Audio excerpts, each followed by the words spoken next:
प्यारे भाइयों बहनों और बच्चों, आजकल हम श्रीमद् भगवत गीता का अध्ययन कर रहे हैं और इस अध्ययन करने के क्रम में हम श्रीमद् भगवत गीता के अध्याय 13 के श्लोक 9 पर आ गए हैं, जिसमें कि श्री कृष्ण भगवान बताते हैं अर्जुन से कि मेरे भक्त को कैसा होना चाहिए।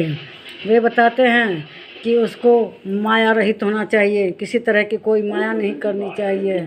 श्री कृष्ण भगवान कहते हैं कि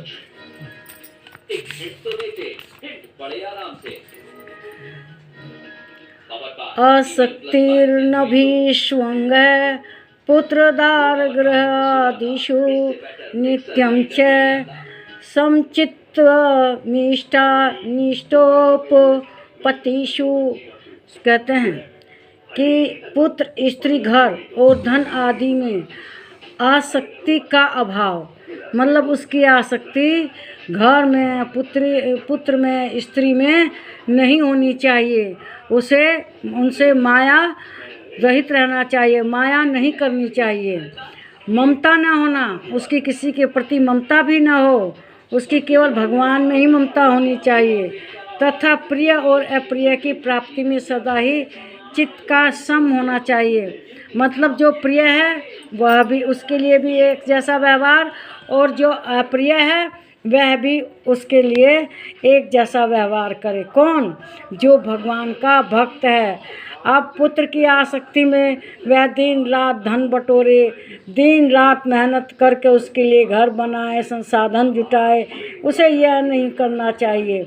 उसे पत्नी के प्रेम में आसक्त नहीं रहना चाहिए, बल्कि भगवान से ही प्रेम करना चाहिए। देखिए, कुछ लोग ना भगवान की अपने आप को गोपी मानते हैं और वो स्त्रियों की ही तरह रहते हैं। उनका आचरण, बोलना, चालना सब स्त्रियों की तरह रहता है, स्त्रियों की तरह श्रृंगार करते हैं।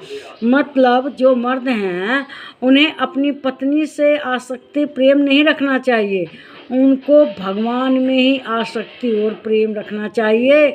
भगवान को ही अपना पति, स्वामी मानना चाहिए।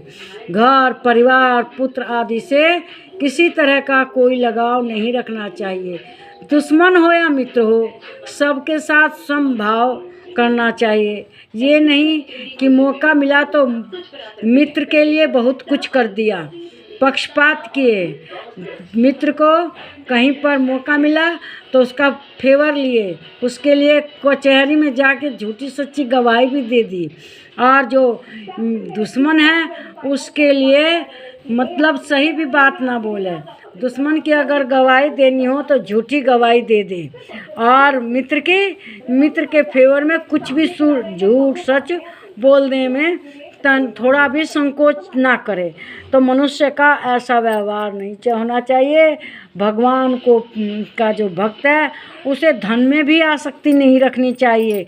ये नहीं धन इकट्ठा करने के लिए कुछ भी करें, ऐसा नहीं करना चाहिए, बल्कि उसे एकदम माया रहित होना चाहिए। किसी तरह की कोई माया नहीं करनी चाहिए और श्री कृष्ण भगवान को ही अपना स्वामी मानकर उनकी हर तरह से पूजा करनी चाहिए। जो भक्त ऐसा करता है, श्री कृष्ण भगवान उसको मोक्ष प्रदान करते हैं, वे उसके लिए सब कुछ कर सकते हैं। तो मनुष्य को मोक्ष पाने के लिए जो पृथ्वी की जितनी भी माया है सबको तोड़ देनी चाहिए। पुत्र से कोई माया ना रखे, पत्नी से कोई माया ना रखे, घर से कोई माया न रखे। अब घर को बनाने के लिए दिन रात इधर उधर से पैसा इकट्ठा करके घर बनाए, ऐसी घर बनाने की माया ना रखे, और धन भी इकट्ठा ना करें।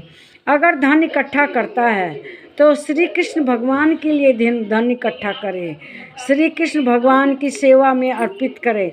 अपना धन दौलत सब श्री कृष्ण भगवान को समर्पित कर दे, और तब इस तरह से वह सुखमय जीवन बिता सकता है और वह भगवान में लीन हो जाएगा, मोक्ष को प्राप्त करेगा। कौन? जो भगवान का भक्त है।